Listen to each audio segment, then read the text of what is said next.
Bueno, después de haber visto el español meridional, el relativo a Andalucía y a las hablas de tránsito, pasaríamos ahora a ver el español canario o el español de las Islas Canarias, como antesala del español de América. Bueno, para entender este español tenemos que tener en cuenta algunas cuestiones como por ejemplo la demografía de las islas. Podemos observar en este gráfico cómo son principalmente las islas de Tenerife y Gran Canaria las que abarcan prácticamente el 80% de la población isleña, mientras que en el resto de islas pues la población es más escasa y eso también conllevará a que muchos fenómenos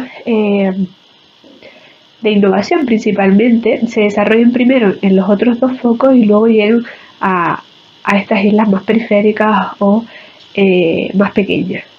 Faltaría ahí, porque este gráfico es de 2007, y a partir de 2018 se considera La Graciosa, que anteriormente se consideraba un islote y parte de la isla de Lanzarote, ahora se considera o tiene la característica de isla también, con lo cual se habla de 8 islas en lugar de 7.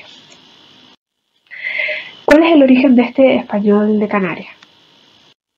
Bien, este español de Canarias nace a partir de la conquista de las islas que tiene lugar durante el siglo XV. La conquista comienza aproximadamente en 1402 con la llegada de algunos normandos a las islas de Lanzarote y Fuerteventura. Y tardará casi un siglo en completarse por parte del reino de Castilla la conquista total del archipiélago. En 1496 cuando se repliega a los habitantes de la isla de Tenerife. Y bueno, la población que llega principalmente a este territorio es de origen andaluz occidental propiamente. Principalmente, salen o parten del núcleo de Sevilla, ese macrocosmos lingüístico que se había formado allí y que había dado lugar pues, a una variación del castellano, como ya vimos. Y esto va a ser fundamental, porque la base de este español de Canarias es una base andaluza. Pero luego tienen otras cuestiones que le aportan la diferenciación, que le otorga pues cuestiones como la geografía particular de las islas, ¿no?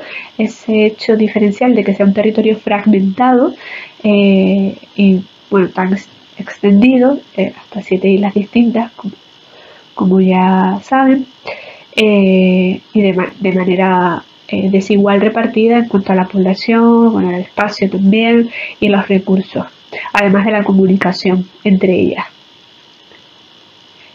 También la influencia berebero-tamazic, bueno, esto se refiere sobre todo a la población prehispánica, ¿no? La población anterior a la conquista, que eran pues individuos provenientes del norte de África, que durante varios siglos antes pues habían tomado las islas y habían hecho de ellas su territorio.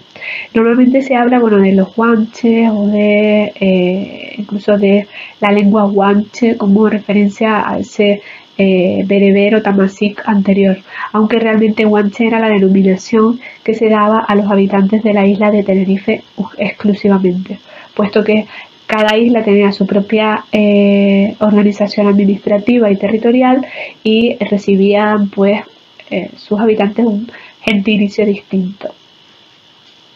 Y luego también es muy importante, voy a tener en cuenta la confluencia entre Europa y América, las relaciones e interconexiones históricas que ha habido entre Canarias y América y cómo Canarias ha servido de puente de unión entre América y Europa. Muchas de las expediciones que se llevaban a cabo ya desde el inicio de la conquista de América pues pasaban primero por Canarias, tanto a la vuelta como a la ida hacia el continente americano.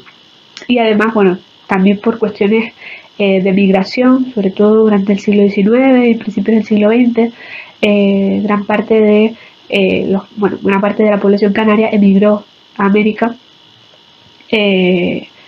a trabajar, a ganarse la vida. Y mucha volvió, mucha regresó, pero mucha otra quedó allí. Y eso va a influir determinantemente en el uso de la lengua. Hay muchos americanismos que se usan en Canarias, pero también muchos canarismos que llegaron a América, sobre todo al área del Caribe, es donde mayor influencia tuvo, y de hecho a la hora de escuchar hablar a un canario y a un caribeño, pues notamos muchas similitudes, muchas semejanzas. Y bueno, la influencia portuguesa también es muy importante, sobre todo al principio, durante la etapa inicial de la conquista, porque bueno, mucha población también proviene del área de Portugal y va a influir especialmente en las cuestiones de tipo léxico. Bien, pues bueno, aquí vemos un poco el mapa de las islas. Como les decía, Tenerife y Gran Canaria son las dos que mayor pues población presentan, y son además las que bueno, tienen unos grandes centros urbanos, constituyen focos de irradiación y de prestigio. De ellas surgen muchas de las innovaciones que luego se expanden al resto de las islas en las cuestiones lingüísticas, pero también en las cuestiones culturales y en las cuestiones sociales.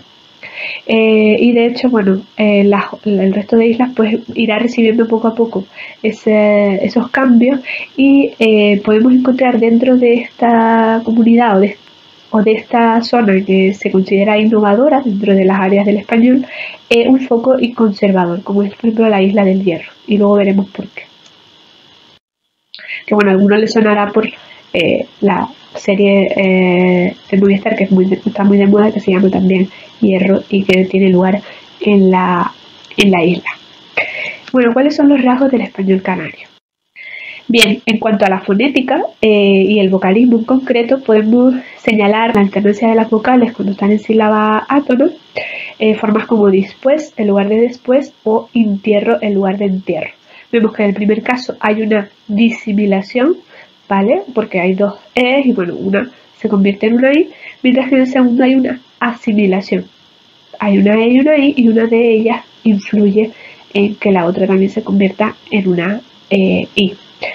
Y bueno, la influencia de I llega también a otras vocales, no solo a la E, sino también a la O, porque produce su cierre en contacto con ella. Formas como cuchino en lugar de cochino o cudicio en lugar de codicio. La diptongación o la tendencia antiática, bueno, esto también es bastante general, poeta en lugar de poeta, o la forma oleaje en lugar de oleaje. Y también se producen casos de monoptongación, casos como Europa en lugar de Europa o Eusebia en lugar de Eusebia. Bien, en cuanto al consonantismo, que realmente es donde más relevancia o más cuestiones significativas vamos a encontrar, en primer lugar destaca pues el uso de la S, ¿no? El ceseo en este caso, y aparte el uso de la S predorsal. No hay casos de distinción ni casos de ceseo en las islas, al menos de forma importante o que haya que señalar, ¿no? Salvo casos aislados pues de algún individuo que pueda partir o proceder de otras áreas, pero no se dan en las islas. Y el tipo de S que se pronuncia es la S predorsal, de forma general en todas, que ya pues históricamente se documentaba en el siglo XVI en Tenerife, ¿no? Este uso de la S sevillana o americana, como también se ha denominado. La aspiración es lo más común, no la pérdida, no tanto la pérdida de la S, pero sí la aspiración, salvo en el Hierro. Como les decía, esta isla pues es un foco conservador, y eso se revela en el mantenimiento de las S finales. De hecho, bueno, yo no he visto completa la serie, pero por lo que he visto se suele representar el habla de las islas, digamos, en este caso el habla de la isla del Hierro, pero no con esta S, sino con la aspiración, cuando realmente en la isla se mantiene la S, ¿no? Pero como digamos que es lo más general en Canarias y la forma de me imagino que la mayoría de actores provendrán de otras islas y no precisamente del Hierro, pues es curioso que realmente no lo representa del todo como hablan en la serie. Bien, la aspiración de J también es lo más general. Hay casos, bueno, en el norte de Tenerife, donde sí que se puede apreciar una J más tensa, una J velar, y se da la velarización de la implosiva, sobre todo, bueno, en los dos puntos clave o núcleos urbanos principales, Las Palmas y también Tenerife. aunque esto ya vimos que es algo que se va extendiendo, ¿no? Esta velarización de la N en posición final de palabra. Y en algunos casos esta produce una nasalización de las implosivas. En casos como el de la S, lambdón en algunas zonas rurales puede escucharse, o mitad del año en lugar de mitad del año. Esa nasalización de la D también. Se da una pérdida de la D, pero especialmente en participios. No se da de forma tan general como ocurre, por ejemplo, en Andalucía, en sustantivo o en participios acabados en edo o en ido. Se da sobre todo en participios acabados en ado. El yeísmo, aunque aún puede escucharse algunos casos de distinción en zonas rurales, de prácticamente todas las islas. En algunos núcleos pequeños todavía es posible detectar casos de distinción. La pronunciación de la che adherente, que esto probablemente es una de las claves o una de las cuestiones que la diferencian, por ejemplo, del andaluz, es esta pronunciación de la che, y que serán los canarios principalmente los que la trasladen también a América, sobre todo al Caribe. La neutralización RL, bueno, sobre todo casos de rotacismo, formas como cardo en lugar de caldo o harto en lugar de alto. Ahora me centraré un poco en estas tres cuestiones. Se pueden dar pérdidas de las consonantes cultas en posición implosiva, grupos como KT, MN o RS, práctica en lugar de práctica o gimnasia en lugar de gimnasia. Eso sobre todo por hablantes de nivel sociocultural bajo. Y a veces en lugar de la pérdida se produce una vocalización, exactamente en lugar de exactamente, o práctica en lugar de práctica. Se da la pronunciación o aspiración de R implosiva ante NL, explosiva, casos como carne por carne o Carlos por Carlos, por ejemplo. Sobre todo se da en Las Palmas, incluso en hablantes cultos y en La Gomera, pero en general también se puede escuchar en Tenerife y en zonas de La Palma o de Lanzarote y Fuerteventura. Se produce la pérdida de la R, de la N y de la L ante aspiración, normalmente la aspiración de J, no la aspiración de S. Sargento por sargento, Benjamín por Benjamín o naranja por naranja. También se da la pérdida de consonantes finales, pero sobre todo en Las Palmas, porque Las Palmas de Gran Canaria es una ciudad, dentro de este núcleo, de esta zona que es innovadora, es probablemente la más innovadora de todas. El núcleo donde se producen los mayores cambios lingüísticos, fonéticos, en este caso, es Las Palmas. Caso como pone en lugar de poner. De hecho, si escuchan hablar a una persona de esta zona, de Las Palmas de Gran Canaria, y a alguien de La Palma, van a apreciar bastante la diferencia. La realización como aspiración de las antiguas F iniciales latinas, formas como hacer, hediondo, y por ultracorrección a veces sucede lo contrario, que hay casos de, pues se realiza una aspiración de J, en el caso como geranio, pues los hablantes consideran que esa aspiración no es real, o sea, no debería realizarse porque se ha perdido, ¿no? Como ocurre con las otras dos, y pronuncia los heranios. Bueno, en el caso de la pronunciación de la S, como ya he dicho, hay casos de conservación, sobre todo en el Hierro, ¿no? Donde dentro de las islas tienen la consideración de que es donde mejor se habla, donde mejor se conserva la lengua, precisamente por este mantenimiento de la S. En el resto de las islas, pues, se mantiene ante oclusiva sorda, pero tiende a aspirarse ante la sonora. Por ejemplo, respirar, si se pronuncia la S, pero resbalar se pronunciaría la aspirada.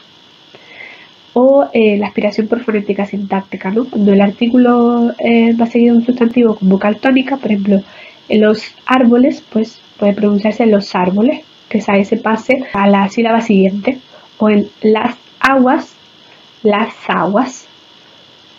Incluso cuando va seguida la S de otra S, o de otra F, o de una aspiración, es decir, de alguno de estos casos, pues tiende a perderse. Los santos, en lugar de los santos, se pierde la del artículo. Las zanahorias, en lugar de las zanahorias, se pierde también. O los fuegos, en lugar de los fuegos. Bueno, la solución que se da en Las Palmas, pues es la geminación anticlusiva sonora. En lugar de decir las dos o las dos, que sería con la aspirada, pues se diría la do, con una geminación, una duplicación del sonido de. o en lugar de las vacas o las vacas con la aspiración, sería la vaca, vaca. No sé si se expresa bien auditivamente, espero que sí. Es como una duplicación de la B, la vaca, pero el artículo se mantiene singular, ¿no? Pierde totalmente la S. Bueno, esto es un mapa del ALEICAM, del Atlas Lingüístico y Etnográfico de las Islas Canarias, que también lo realizó Alvar y que ya vimos en clase, y podemos ver la representación del yeísmo. Pueden observar que realmente lo más general era la distinción, salvo en los núcleos urbanos, ¿no? Sobre todo en las zonas de las capitales de las islas, donde se realizaba el yeísmo.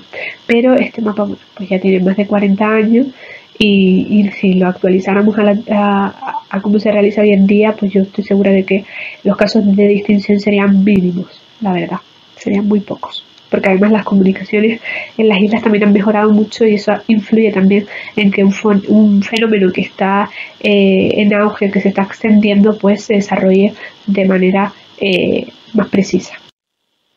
Aquí vemos los casos de la CHE, esta CHE canaria, el CHE adherente, ya lo habíamos visto en el tema 4, pues vemos el primer espectrograma sería esta CHE canaria, y en el segundo la CHE peninsular. Podemos observar, bueno, que la CHE, que es un sonido africado, que tiene un momento oclusivo y un momento fricativo, el momento fricativo es muy débil. Se los voy a señalar, a ver si es posible. Este sería el momento fricativo y es muy débil frente a el momento fricativo que se da en la CHE pues estándar, castellana, africada, que es este, ¿de acuerdo? En los dos casos hay un momento oclusivo, pero en el caso de la CHE canaria es más largo y más evidente que el de la fricción, que es muy débil. Y de hecho, bueno, tradicionalmente pues se suele decir que no realizamos la CHE, que hacemos una Y. En lugar de coche, que decimos colle, o en lugar de muchacho, muyayo. Pero es que realmente no es una Y, es una CHE, pero con una fricción muy débil. Por eso suena muy similar a una CHE, porque las dos son palatales y parece que es una oclusiva palatal en lugar de una africada palatal.